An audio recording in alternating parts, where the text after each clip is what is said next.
Okay, so good afternoon, everyone, and I would like to welcome you all back again for the 21st session of the online Optom Learning series. We have switched to the weekly online learning series because I guess things are getting better. People are getting busier now.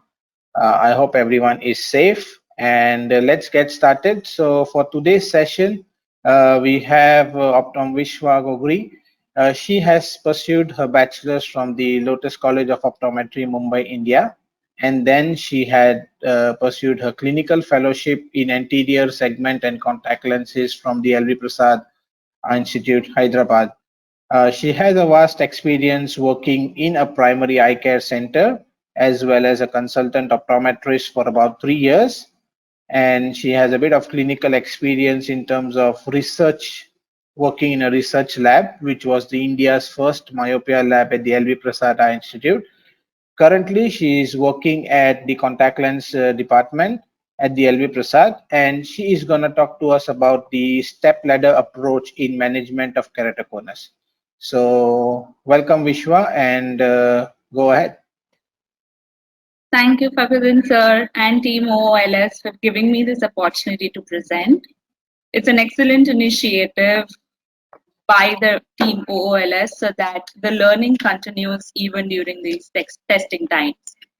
To begin with, hello everyone and welcome to today's talk on step ladder approach for keratoconus management.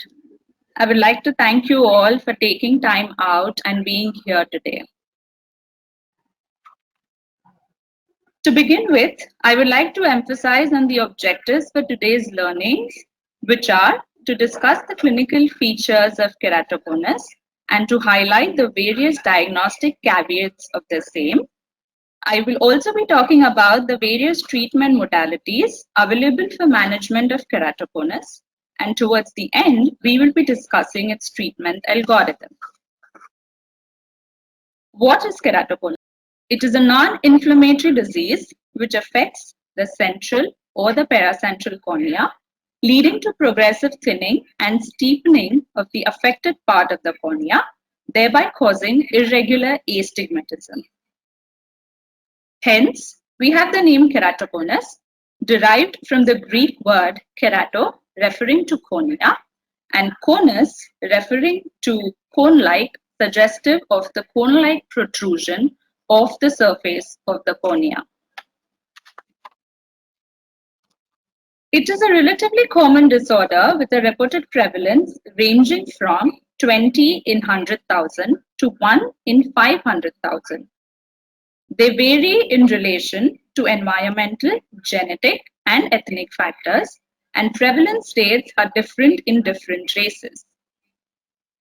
Keratoconus affects all races and both genders equally with an onset around puberty and usually stabilizing during the third or the fourth decade of life. Moving ahead to look at how an eye with keratoconus would look like and what signs and symptoms would it exhibit, here are a couple of observed external signs. When the patient is asked to look down, an angulation of the lower lid margin can be seen.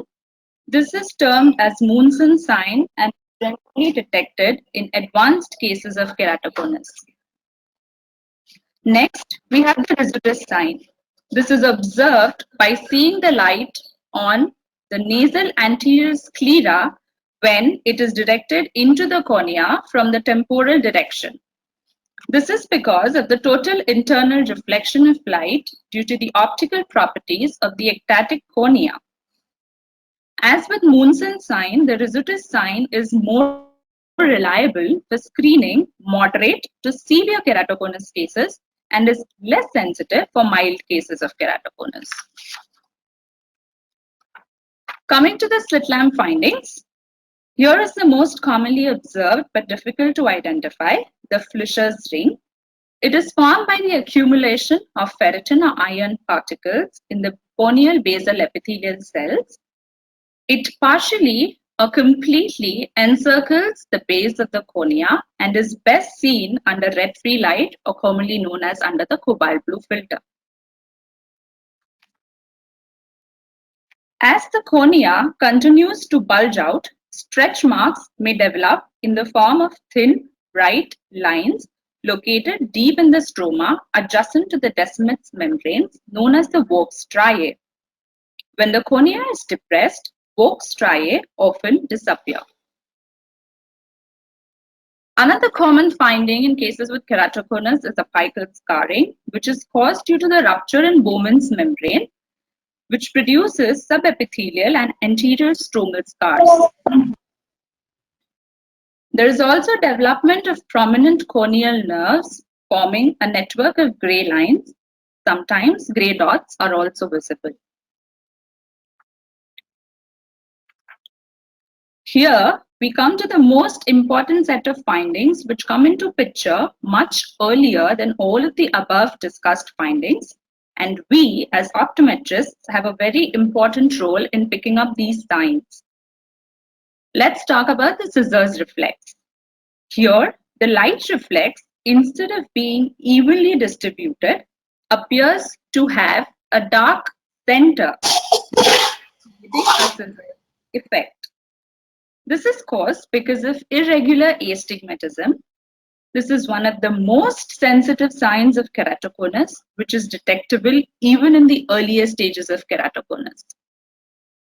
Next is the oil droplet sign, which is a dark reflex-like shadow in the area of cornea, separating it from the surrounding cornea, and this can be best seen on distant direct ophthalmoscopy.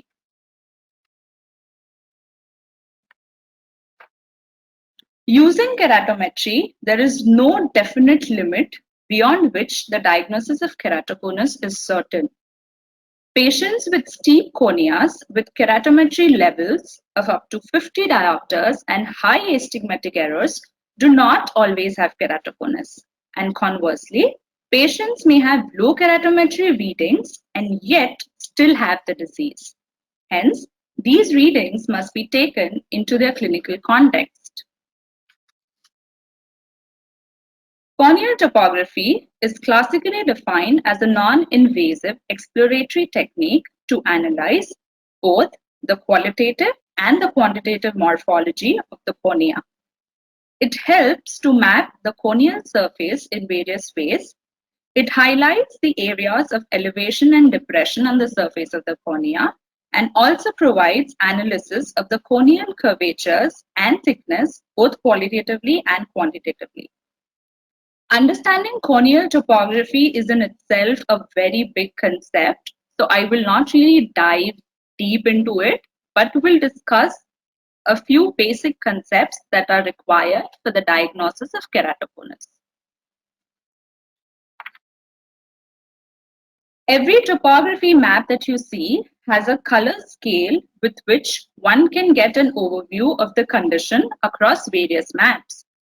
The warmer colors, that is the color on the top, that is the reds and the oranges, represents steep cornea with high keratometric diopteric power, whereas the cooler colors, that is the blues and the violets, represent flatter cornea with low diopteric power.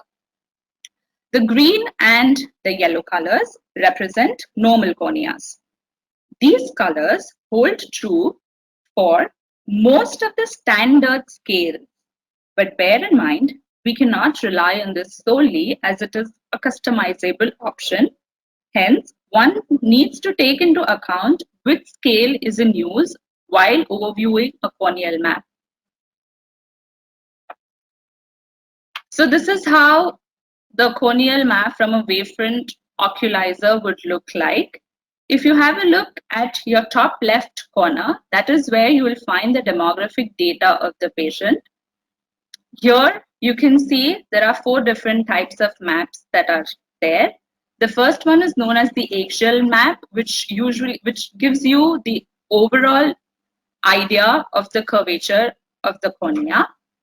This one is the elevation, the front elevation map, which tells you how much is the surface of the cornea deviated for the normal cornea of this patient. This is the tangential curvature map, which gives you the idea of the shape of the cornea at a specific point. So this is more localized, whereas the axial map is more sagittal. This is more intricate. And the last one is the corneal thickness or the pachymetry map, which gives us the corneal thickness at various different points on the cornea. So below the demographic data, if you see, there are details given about the front surface of the cornea, that is the flat K, the steep K, the mean K, and also the astigmatic error. The second map gives us, the second box tells us about the details, the same details as the front surface of the cornea, but this gives us details about the back surface of the cornea. The third section gives us information about the corneal thickness, that is the maximum thickness, minimum thickness, thickness at the pupillary center, and the thinnest point. Whereas the last columns gives us some more additional information if required.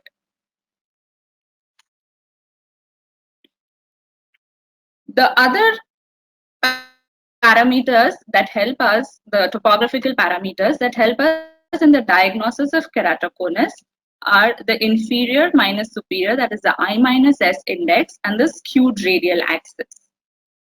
The I minus S index is usually calculated as the difference between the average of the inferior points minus the average of the superior points. So what you have to do is you take an average of 5 of these orange dots and subtract it minus the average of 5 of these blue dots. So 5 dots from each map are selected from the superior hemisphere and the inferior hemisphere. These dots are placed 30 degrees apart from each other, and they are approximately 3 millimeters away from the corneal vertex. Any value greater than 1.4 is suggestive of keratoconus. Next we have is the skewed radial axis. Skewing in layman's term means a little bit of deviation from the normal. So what we have to do is, here we have the two principal meridians. For finding the skewing of axis, we take the steepest meridian from the superior quadrant, which is here that I'm pointing in this figure, and we take the steepest meridian of the inferior quadrant, which is here. So there is an angle formed between these two axes. Now when an angle is formed, there are two angles that are usually formed. One which is shown with this arrow, and the other one which is a bigger angle. So you have to take the smaller of the two angles, which is 120 degrees here, and subtract it from 180. So that gives us the SRX value of 60 degrees. So anything greater than 21 degrees is suggestive of keratoconus. I hope I'm clear. If not, feel free to drop in questions. So with this, we come to the diagnosis of keratoconus, which is a clinical one and which is very well aided by topography. Apart from the clinical signs already discussed, the basic topographical findings that are suggestive of keratoconus are the central corneal steepening of more than 47.5 diopters, inferior minus superior asymmetry of more than 1.2 diopters, skewed radial axis of astigmatism of more than 21 degrees, along with corneal thinning. I hope these tips will help you correctly diagnose keratoconus. Here, I'm going to show a few maps, topographical maps, suggestive of how those would look with somebody suffering from mild keratoconus, moderate keratoconus, and severe keratoconus. So this is a topographical map from the wavefront oculizer. This is the axial sagittal curvature map of the right eye of a patient, and this is the corneal thickness of the pachymetry map of the right eye of the same patient. If you look at the color scales, as we discussed, this is mostly made up of yellow and green color. So you would think that it is a normal cornea. But if you look at the steepest point, that is somewhere around 46 degrees, which could be suggestive of having a mild keratoconus. Pachymetry values are not as bad, but yes, looking at the skewing of axis here and the steepest point of 46 diopters, we can suspect this patient to be having mild keratoconus if all the clinical signs are also in place. This is how somebody suffering from moderate keratoconus, the topographic map would look like. Here, the steepest point is at around 55 degrees, though there is not much of skewing that is observed here. Also, the pachymetry is 508. The thinnest point is here. The circle that I'm pointing is the thinnest point. So I assume that is less than 508 micrometers. So taking into consideration the steepest point of 55, we can consider this as a moderate keratoconus. This picture clearly depicts more of reds, less of green and yellow. Also, the steepest point here is at 65 diopters. If you look at the pachymetry, that also gives you a red color in the center, suggestive of thinning of cornea. The thinnest point is here below 404 microns, so I assume it is less than 404 microns. So looking at this clinical picture, we can diagnose or classify this patient under somebody having a severe keratoconus. Now moving on to the different management strategies available for keratoconus. The aim in managing keratoconus is to correct the visual abnormality with the simplest possible optical mechanism and to stop its progression if there is any. Management depends on the visual needs of the individual patient, and these may vary as the disease progresses or if problems arise with a particular approach. It also varies depending on the state of progression of the disease. The management of keratoconus is straightforward in concept, but may be very difficult in practice and is at all the times tailored to the individual patient. So there is no thumb rule for management of keratoconus. Every patient who presents to you with the diagnosis of keratoconus has to be managed individually. The different modalities available at our disposal for the management of keratoconus can be described under 5 following heads, which is the spectacle correction of refractive error, contact lenses, collagen cross-linking, implantable corneal ring segments, and keratoplasty. The last 3 treatment management modalities are surgical treatment modalities. The milder forms of keratoconus can be treated satisfactorily with spectacles. Retinoscopy is often difficult even in the early cases of keratoconus, and so keratometry measurements are helpful in refraction. Spectacles can provide acceptable vision for patients in very early stages and are especially appropriate for those who achieve 20/40 or better visual acuity. Contact lenses, these are the primary form of visual correction for patients with keratoconus and where our expertise as optometrists come into picture. Although contact lens fitting process for patients with keratoconus is complex and challenging, it can be quite life-changing for the patients. At least 3/4 of patients with keratoconus in the developed world can be visually rehabilitated with contact lenses successfully. Contemporary advances in contact lens designs and materials have significantly expanded the available fitting options for patients with corneal ectasia. Furthermore, imaging technology such as corneal topography and anterior segment optical coherence tomography, that is ASOCT, can be applied to guide contact lens fitting. While fitting contact lenses and finalizing the lens, these are the fitting objectives which one needs to keep in mind, wherein you provide best possible vision with contact lenses. The contact lenses should have minimal or no interference with the corneal physiology, thereby avoiding any corneal insult. And last and foremost, and which is the most important, that is, the patient should be comfortable. So, depending or any type of contact lens that you choose to dispense to a patient, these three parameters are very important, on the basis of which you will choose your first trial contact lens, that is the base curve, the diameter of the contact lens, and the back vortex power of the lens.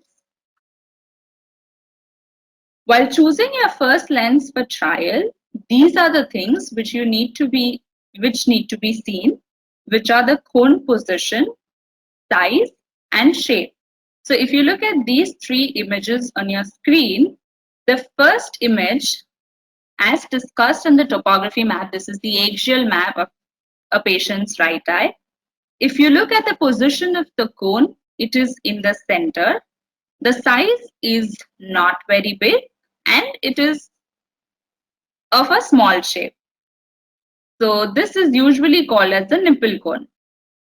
The next image, you can see the position of the cone is decentered inferiorly over here. The size of this cone is larger as compared to that in the previous image. And this is termed as an oval cone. Whereas in the last picture, you can see the cone occupying almost the entire cornea, and it is largest in the size as compared to the previous two cones. So if you had to choose the corneal diameter, cone position, cone size, and cone shape basically helps in selecting the corneal diameter of a lens, the diameter of a contact lens. So if you had to choose the diameter, for this case, a small diameter lens would suffice because this is not as big in shape. But for the oval cone, you would need a lens which is bigger in diameter that would able to cover this decentered cone. Whereas for the last option, I think scleral lenses, which has the largest diameter, would do justice.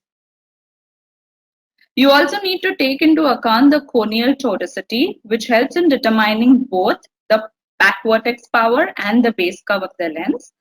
Lid tonicity and position also help in determining the diameter of the lens.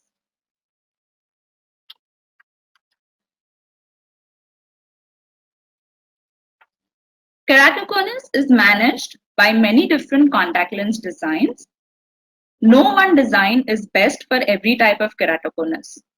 Various contact lens options, such as rigid gas permeable lenses, soft and soft toric contact lenses, customizable soft contact lenses, piggyback lenses, hybrid lenses, and scleral lenses are the options available.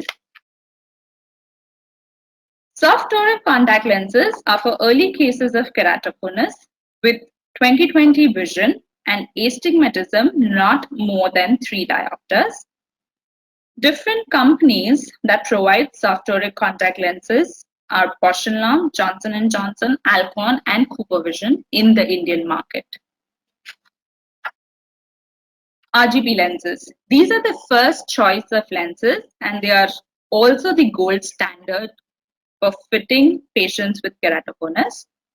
These lenses are tri-curve lenses, that is, they have 3 curves in the periphery, and low to medium oxygen permeability material availability. Special trial sets are available with steep curves, as advanced keratoconus requires steep base curves. While fitting any patient with keratoconus, either with RGP or with RGP lenses, there are 3 fitting philosophies that one needs to take into account. First is the apical clearance. Second is the apical bearing. Third is a 3-point touch. Apical clearance is also termed as steep fit. Apical bearing is also termed as flat fit, whereas a 3-point touch is an ideal fit that you would want to, that you are looking for. First, apical clearance. Apical clearance is where the lens supports away from the apex. So on the image on the right of your screen that you see, here, this is the front surface of the cornea.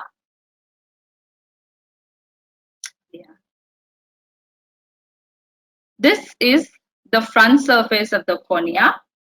Here is the back surface of the lens. And this black portion that you are seeing in between is the tear meniscus lens that is formed between the cornea and the back surface of the lens. So in apical clearance or steep fit, this lens sits away from the cornea, which reduces the risk of apical scarring, which means there is no corneal insult. As the peripheral support is tight, that is the maximum support of the lens is at the periphery, there is little or no movement, which will make the patient comfortable, but due to pooling in the center that you see here, when you insult the fluorescein dye, you will see a lot of pooling in the center because of so much tear lens that has been formed. Because of this pooling, there will be no improvement in the vision, or there will be a lot of fluctuation in the vision. Next is the apical bearing. This is where the maximum support of the lens is at the apex of the cornea. This kind of fit is easiest to achieve, and best vision acuity is seen as compared to that of the apical clearance. Due to too much of tear meniscus formed in the periphery, the lens is really unstable and there will be a lot of movement that you see. So this is how the fluorescein pattern of somebody fitted with a flat lens or a flat fitting apical bearing fit would look like. There will be no tear lens formed in the center, which is why there will be no fluorescein pooling seen. The mid-periphery will have a lot of fluorescein seen, like you can see here, because there's a lot of tear power, that is tear meniscus that is being formed. And at the edges also, there'll be a lot of fluorescein that will be seen. So because of excessive movement, the patients are not very comfortable, even though better vision is achieved with this kind of fit. 3-point touch. This is the most widely used fitting philosophy, where the support is divided equally in the center as well as in the periphery, which makes the patient comfortable and gives them good vision. This is how the picture of an ideal fit would look like. Light touch in the center allows for no scarring, and peripheral clearance here, the black portion, gives good movement. This makes the patient comfortable. Coming to Roske 2 lenses, these are the multi-curved lenses at the back surface, which aligns with the back surface of the cornea.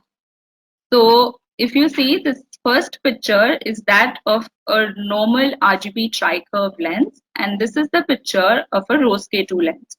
If you see here, there are just 1, 2, and 3 tri-curve, whereas here you will see multiple bumps. There are multiple curves here. So because of this multi-curve design, it aligns really well to the shape of the cornea. Also, it has a very small optic zone as compared to that of the RGB lens. So the smaller the optic zone gives us the options of much steeper base curves that helps us in the fitting of advanced keratoconus. The other advantage of Roske 2 over RGB are the advanced fitting options that are available for the periphery. So these fitting options, these fitting amendments, you can make exclusively to the periphery fit of the lens without changing any other fitting parameters of the lens. So if your center is fine, if your mid-periphery is fine, but you only need to make changes in the periphery, these options are available in Roske. The first one is a flexible edge lift, which steepens or flattens the entire periphery. So if you feel that the center fitting is fine, mid-periphery is fine, but your periphery, the edge, lip, or the fitting in the periphery is too tight, you have an option of only flattening the peripheral, whereas the central fit remains the same. The second option is ACT, that is asymmetric corneal technology, which allows you to steepen only the inferior part of the lens to avoid any edge lift. And third is the toric periphery, which allows the steepening or flattening of any one of the meridians of the lens, that is horizontal meridian or the vertical meridian. Coming to the piggyback type of lenses, these are the RGP lenses that you fit over soft contact lenses. So you basically have a two-lens system and a piggyback system of lens. Soft lenses used are usually silicon hydrogels, as they are more flexible as compared to hydrogels.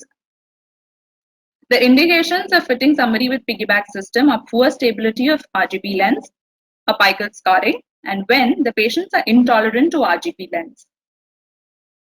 The only fitting objective of this is that both the lenses should have an independent movement. So when you go fit somebody with a piggyback system, you have to fit two lenses individually. That is, you first insert the soft contact lens, assess its fit, get an optimal fit, remove the soft contact lens, insert the RGP lens, fit until you get an ideal fit, check for the fittings until you get an ideal fit, remove the RGP lens, and then place the RGP lens over the soft contact lens and assess the movement. Make sure that both the lenses have an independent movement. Hybrid lenses. The hybrid lenses are very much similar to piggyback system of lenses. The only difference being the two lenses that you use in piggyback system are incorporated into a single lens in the hybrid lens. So you have a central hard zone and a periphery soft skirt.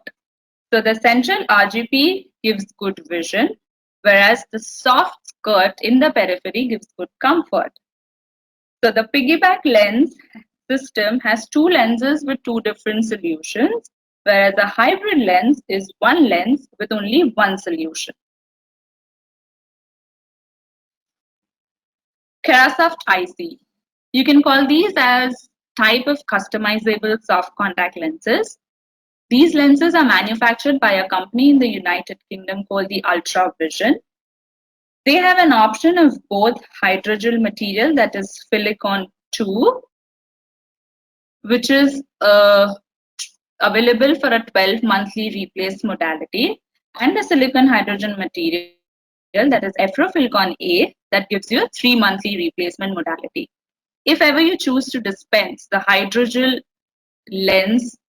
Kerasoft IC lens to a patient, make sure to follow up the patient very frequently, that is maybe every quarterly, every 3-monthly, because since it's a hydrogel lens, the oxygen permeability is not as much as the silicon hydrogel lenses, which is why you need to monitor the patients closely and look for any neovascularizations, if at all there arises on the cornea, because of hypoxia.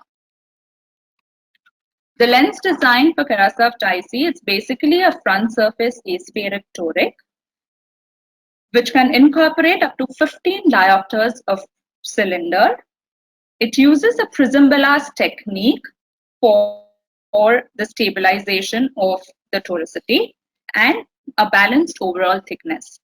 Similar to Rose K2 lenses, these lenses also offer you the option of manipulating its periphery. Coming to the scleral set of lenses, there are basically 3 sets of scleral lenses, that is semi-scleral, mini-scleral, and the true scleral lenses. Semi-scleral lenses are the ones that have a diopter of 14.7 mm. Example, Rose K2 XL is one of the semi-scleral lenses. These lenses also have a aspheric back optic zone, which when decreased allows more steeper base curves to be available, similar to that of Rose K2 corneal lenses. These lenses also have an option of advanced periphery amendment options. Mini-scleral lenses. Mini-scleral lenses are the ones whose diameter range from 15 mm to 17 mm.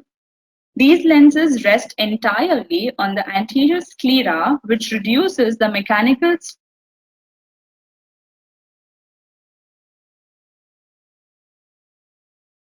stress to the cornea. Atlantis and Purecone are the two mini-scleral lenses that are available.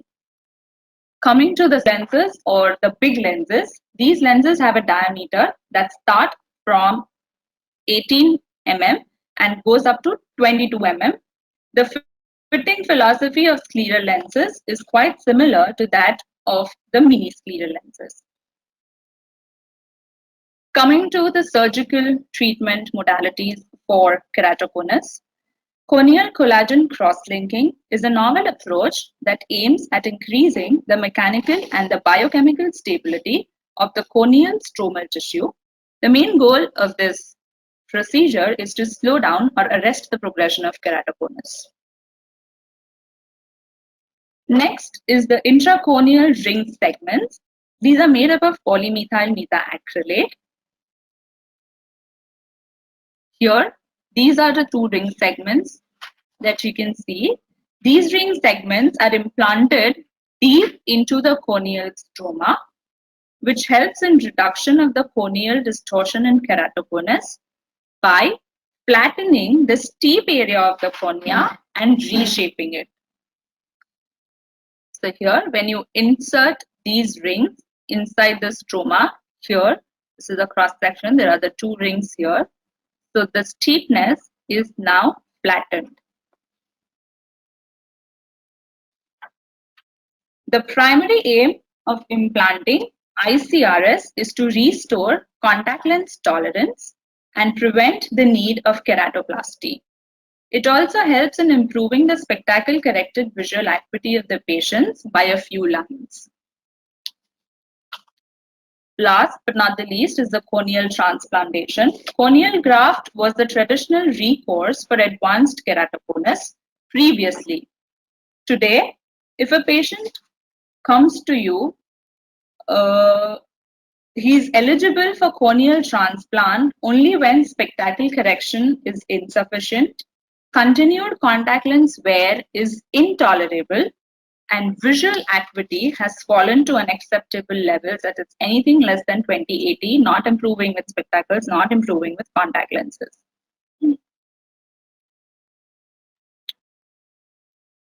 So here, I come to the last leg for today's talk. This is a very important slide. This is about the treatment algorithm for keratoconus. So whenever a patient, which will help you to diagnose and manage keratoconus really effectively. So whenever a patient of keratoconus presents to you, it is very important to ascertain first whether the disease is progressive or it's not, that is non-progressive.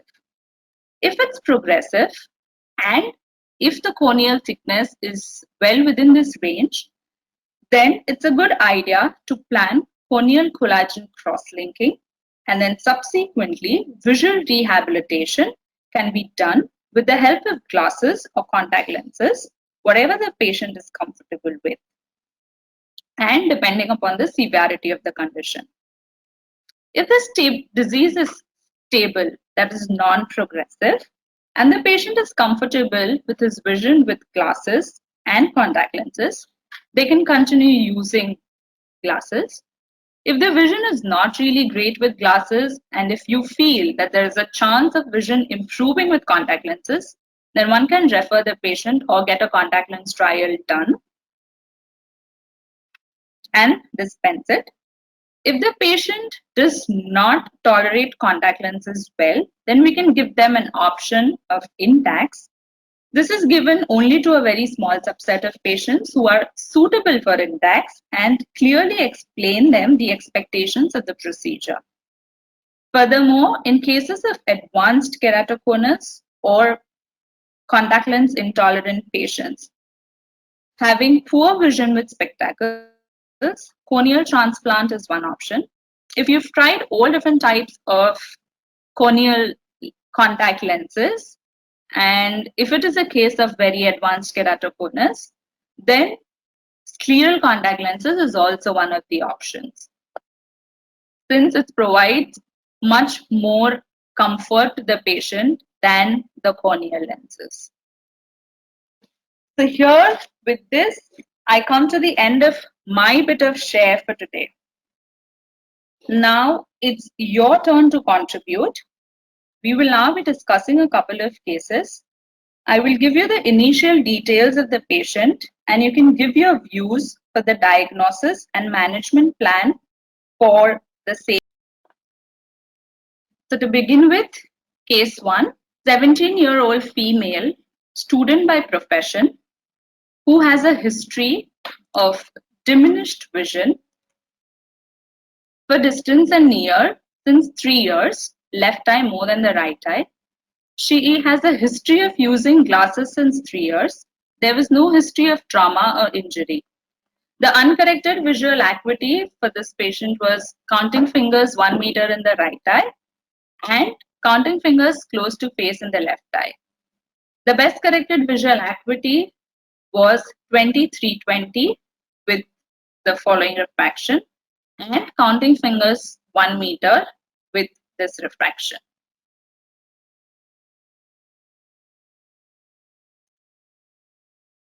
The slit lamp examination, anterior segment, everything in the anterior segment was normal except for the cornea. The right eye showed ectasia, thinning, Wilks striae, Fleischer's ring, whereas the left eye showed central corneal scar at the subepithelial level with ectasia, Wilks striae, and Fleischer's ring.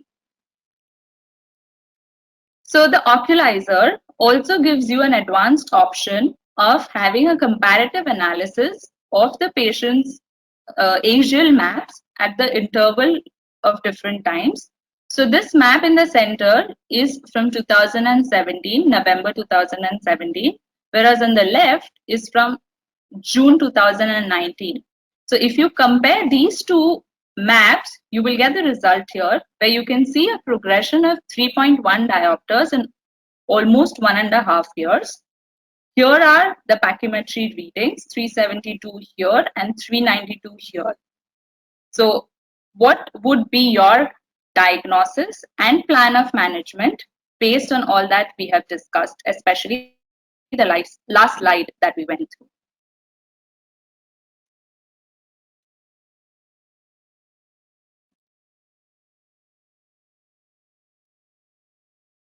Pratik? So yeah, I think you all can type the answers and then maybe I can read it out for you, Vishwa, what people think. Yeah, sure. Yeah, so probably the attendees can type down what do you think could be the option, and you want to know the Anything stage more of, that you want? yeah. So please use the chat box and type in down your comments there. So we know the patient's refractive status.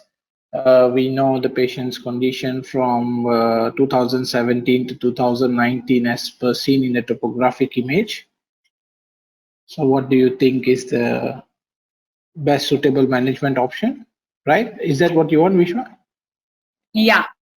Okay. So diagnosis of what severity of keratoconus, and then what is your plan of management further if this patient presents to your clinic? Okay, yeah, so we would like to hear from you the diagnosis. What would be your diagnosis, and what would be the ultimate plan of management in this case if this presents to you as your patient? Yeah, there are certain questions coming up, but we would like to take that later. Okay, so nipple cone, severe keratoconus, and probably somebody would like to try an RGP. That's one of the comments. Somebody would like to refer the patient straight away for corneal cross linking. And yeah, so corneal cross linking for both eyes. It's a severe keratoconus. Maybe you want to try ROSE K2 lenses. Okay. There are comments on advanced keratoconus and probably want to try Intex. ROSK2, corneal cross-linking. Since it is progressive, we must go with cross-linking. Okay. Somebody says scleral lenses. Diagnosis is severe keratoconus and CXL cross-linking, and then move for scleral lenses. Okay. So yeah, I think on an average, I guess most of them want to refer for CXL and then probably try scleral lenses or ROSK lenses. That's what is their take on an average. That's great. I'm happy to know. So based on the last slide that we went through, so this is a case of severe keratoconus, which is progressive in nature. Keeping in mind the pachymetry readings, which were very well within the limit, we could plan for CXL, followed by glasses or contact lenses, whatever the patient prefers and whatever gives the best visual prognosis for the patient. So yeah, most of you all got it correct, and I'm happy to see that we're all on the same page. I also have another case, which is a 23-year-old female student by profession who has a history of decreased vision in both the eyes since 5 years. She has a history of using glasses since 5 years, but the vision with glasses is not really satisfactory since the last 3 years. The uncorrected visual acuity was 20/400 in the right eye and 20/600 in the left eye. Best corrected visual acuity was improving to 20/100 in the right eye and 20/125 in the left eye with this refraction.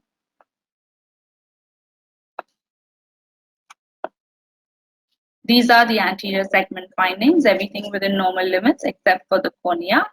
Both of the corneas had ectasia, prominent corneal nerves, Fleischer's ring, and right eye had slight corneal haze. These are the right eye topographical reports of the patient. This is a topography map and this is a pachymetry map. We can have a look at this. We have reports for both right eye and the left eye. So what would be the diagnosis and how would you plan to go about if this patient visited your clinic?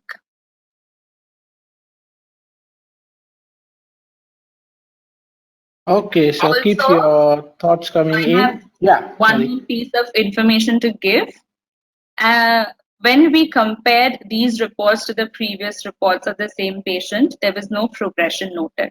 So this was a stable cornea. Okay, so yeah, there's quite of detailed information what we have here. We have the patient's refractive status, we have the topographic map, Pachy map, as well as we know that the condition was not progressive. So what should be the type of the keratoconus and what would be your treatment modality options? Okay, so we have got a couple of answers here. Nipple cone and triscleral lenses. Okay, it's an oval type of keratoconus. It's a global type of keratoconus. So quite a variable answer here. ROSK lenses, moderate keratoconus, scleral lenses. Okay, keep that coming. So we know on an average what everybody is thinking.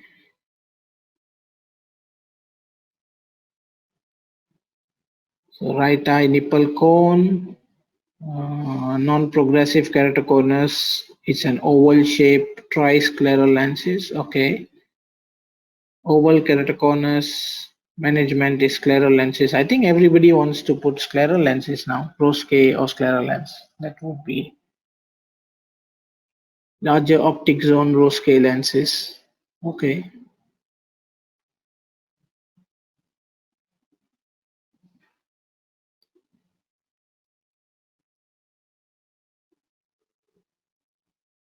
Moderate keratoconus, try with RGP following the ROSK depending on the vision and comfort.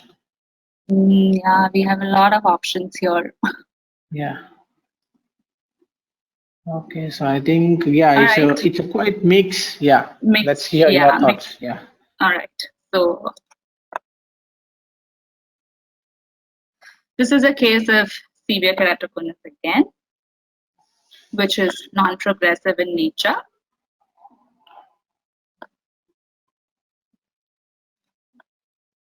Vision good with glasses, not really. The patient had complaints of not satisfactory vision with glasses. So we counseled the patient and advised for a contact lens trial. So we tried with the normal RGP lenses available, that are the Purecone RGP lenses. Vision with these lenses improved to 20/25 in both the eyes with an acceptable fit. Along with all of this, insertion and removal was taught to the patient and contact lens care regimen was explained. Most important, patient was really comfortable with the contact lenses and he was very happy with his vision being improved by quite a lot. So one last case is a 14-year-old female student by profession presented to the clinic with history of blurred vision in both eyes for distance since 10 days. There was no history of using glasses or contact lenses in the past, neither any history of trauma or injury. The uncorrected visual acuity in right eye was counting fingers at 1 meter, left eye was 20/25. Best corrected visual acuity was same as uncorrected visual acuity. There was a very, very dull glow that we could see in the patient's right eye while performing keratometry, while performing retinoscopy. Left eye was plano minus 1.25, axis 180 degrees, and vision was same 20/25. These are the slit lamp examination details. Everything was within normal limits except for right eye showing apical scarring with ectasia, Vogt striae, Flesher's ring, central thinning, and prominent corneal nerves. Whereas in the left eye, there was just prominent corneal nerves that we could see. This is the topographic and the pachymetry map for the same patient. And yeah, over to you all. Your diagnosis, your plan of management. Again, there was no progression noted. Okay, so we have the case details again. We have patients whose right eye vision was not improving that much. No refractive error was also seen as such. There was a dull retinoscopic glow. And we also have the topographic maps in front of us with the pachymetry results. So what do you think would be the stage of keratoconus as well as your management options?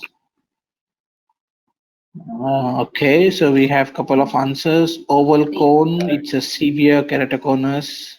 Globus cone, triscleral lenses. It's not really a globus cone because it's not like, I don't see it covering the entire area. Yeah, it's well within it's only extending up to the 9 mm zone. Severe keratoconus, triscleral lenses, severe corneal cross-linking, and then scleral lenses. Large optic zone, scleral lenses, keratoglobus, triscleral lenses. Looks like it's a severe keratoconus, apical scarring, should try scleral lenses. Okay. Yeah. So, yeah. Yeah, so yeah, I think most of them are correct. Yes, yeah, I guess. So even I thought we should try scleral lenses for these patients. So again, severe keratoconus, non-progressive in nature, vision good with glasses or contact lenses, no. Of all the corneal contact lenses that we tried, the patient was really intolerant or we could not achieve a really great fit. So being an advanced keratoconus, we can either try for DALK or PK. But before going for DALK or PK, we should try for scleral contact lenses. If vision is improving, everything is good, patient is happy, then scleral lens is the option. So DALK or PK, that is corneal transplant surgery, should be the last choice of option. So yeah, we would go for scleral contact lenses for this patient. So with this, I would like to end my talk for today. I would like to acknowledge or thank my colleague colleagues, Dr. Pradeep Gogri and Ms. Faiza Bombal, for helping me with today's presentation. And thank you. Stay safe, stay home. And I'm open to take questions now. Okay, thank you, Vishwa, for going through the details about keratoconus and various experiences, and also the management options. We do have a couple of questions, so let me just go back to the previous chat and just look at that. Okay, so yeah, so the first question is, in oval cone, does the problem of low riding GP lenses will occur? And if it's an oval cone, do you have problems of low riding lenses? Yes, we do have problems of low riding lenses available if you choose a small diameter. So if it's an oval cone and if you want to avoid low riding fitting, then you can go ahead and choose a large diameter lens. That would kind of help you overcome this problem. Okay, and is there any relationship between wearing time and the type of cone? Wearing time of lens versus the type of cone? No, there is no such relationship between the wearing time. So it usually depends upon the fitting of the lens and not on the type of the cone. Okay. So if you have a poorly fitted lens, then you might not really want to wear it for a long time because it will constantly keep on bothering the patient. The patient might not be really comfortable. But yeah, I don't think there is any evidence being on relationship between wearing time of contact lens and the type of cone. Okay. And we know that IS rule, skewing angle and slit lamp findings for keratoconus. So should they all be present at the same time for suspecting it as keratoconus? So keratoconus is a topographical diagnosis. Hence, topographic signs like the IS asymmetry and the skewing of axis are generally present. But no, there should not be all the clinical signs being present simultaneously. Okay. So it's not necessary all the signs to be present, right? Yeah. Yeah. Okay. And any tips on how you usually counsel patients who have been diagnosed with keratoconus? How you go about counseling patients? So I usually have two aspects that I keep in my mind. That is the progression of the disease and the visual needs of the patient. So the first and foremost thing you need to do is calm the patient down. When these patients present, they are really anxious and they have a lot of questions that needs to be resolved. So you first foremost need to calm down the patient and assure them that there is no need to be afraid because of this condition. So what I usually tell my patients that it is not even a disease. You don't term keratoconus as a disease, but it is just a different type of development of the cornea of your eye. Okay, and then I will tell them that I will keep a watch on the progression every 6 monthly. So you really need to strongly convey to your patients that this condition is a progressive condition. So anything that you do is not really going to reverse the condition that is already present. So in a very soft but in a very strong manner, you need to convey them. At the same time, create a confidence in them that you are here. You will keep a watch on the progression by all the means. 6 monthly follow-ups initially. And for visual rehabilitation, I tell them that currently contact lens is the best option that is available in the world. So after we've seen vision not improving with glasses and patient wants good vision and all, then first choice of option counseling the patient is going to be contact lenses. Yeah. And how do you compare hybrid versus scleral lenses? I mean, what's your take on comparing both of them? How do you choose, or probably, yeah. Okay, so scleral lenses are completely hard lenses, whereas hybrid lenses is a mixture of two lenses. So that is where the first differentiation point comes into picture. Hybrid lenses are good only for nipple cones, like small cones, because you only have a small RGB lens in the center and then a surrounding soft skirt. So they don't really give a good fitting in large cones. Whereas clear lenses can be used for any type of cones. You can use clear lenses even with nipple cone, oval cone, whatever. And it gives excellent visual outcomes as compared to that of hybrid lenses. Yeah. And are there any complications of the intracorneal rings? Yes, there are. So we have extrusion of the ring, that is, the ring can come out of the corneal surface.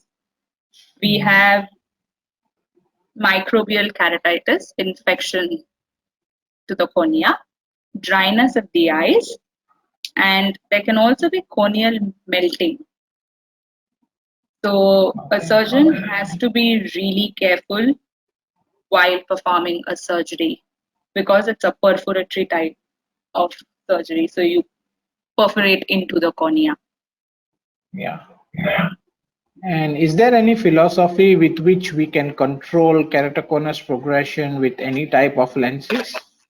No, there is no evidence in the literature that suggests that contact lenses can arrest the progression of keratoconus. Okay. And let's take one or two more questions before we end for today. What is the importance of the surgical procedures of the cross-linking and the PRK? Why both if the pachymetry is more than 450? Or did you mean that either of the one? Either I of mean, the it's one. based on, okay, based on the flow chart, I guess that's the Based question. on the flow chart, or you can also do both of it together, but then that is all, it is a very small subset of patients where you do CXL and PRK together. Okay, so both can be performed together if the Yes, package they is can. more. Okay. Yes, and then CXL plus PRK together also helps to reduce the dependence on glasses. Okay. Okay. And are prominent corneal nerves only appeared in the cases of advanced keratoconus or as well as early keratoconus? It usually appears in moderate to advanced cases of Moderate to advanced. keratoconus. Yeah. Okay. Okay. And I think there's one or two questions more. Do you want to take those before we end? Yeah, sure. Okay. Would cataract surgery worsen the condition of a non-progressive keratoconus patient? No, Do you there have is any no experience? No. relationship between cataract and keratoconus. They both are two independent conditions. Okay. Okay. And what would be options for fitting pellucid marginal degenerations or Terence marginal degeneration, PMDs and DMDs? We have, so if you choose for RGP lenses, then we have to have large diameter lenses. But I also discussed about the Kerasoft lenses in one of my slides. So those also work really well because the degeneration in these conditions is usually in the periphery. So your central cornea is quite regular. The only disadvantages in these conditions, you have really high irregular astigmatism. So the soft lenses that have an option of incorporating large amount of astigmatism can work really well with PMD or TMD. So there's also Rose K2 Soft that has come into the market. That also is quite similar to that of Kerasoft IC. So yeah, we can fit these lenses with these conditions with those lenses. Okay, I think thank you very much. We have answered almost all the questions on the chat, I guess, and thank you very much again, Vishwa, for taking up this time and sharing your thoughts about step ladder approach. It's really a step ladder approach. We need to actually look at each stages, what's happening, and then the flow chart, what you shared with us. I think it's quite informative, where we can go step by step and have a clear idea on the management options. I think it was a very useful and informative talk. Thank you again, Vishwa. Thank you so much. Okay, so just All right. before we all leave, I'm just going to share my screen. We do have a session tomorrow. As I mentioned, we are moving on to weekly sessions now. We would have 2 sessions per week. And tomorrow on a Sunday, we have Professor Brandon Barrett. And he is going to talk to us about the visual characteristics associated with reduced reading ability. So please tune in tomorrow. The timings are mentioned. It's 8 p.m. Indian time in the evening and 10:30 p.m. Malaysian time at late evening. Yeah. So until then, stay home, stay safe, and for all our Muslim friends, happy Ramadan and enjoy your breakfasting later. Thank you very much, and see you all again tomorrow. Bye. Bye.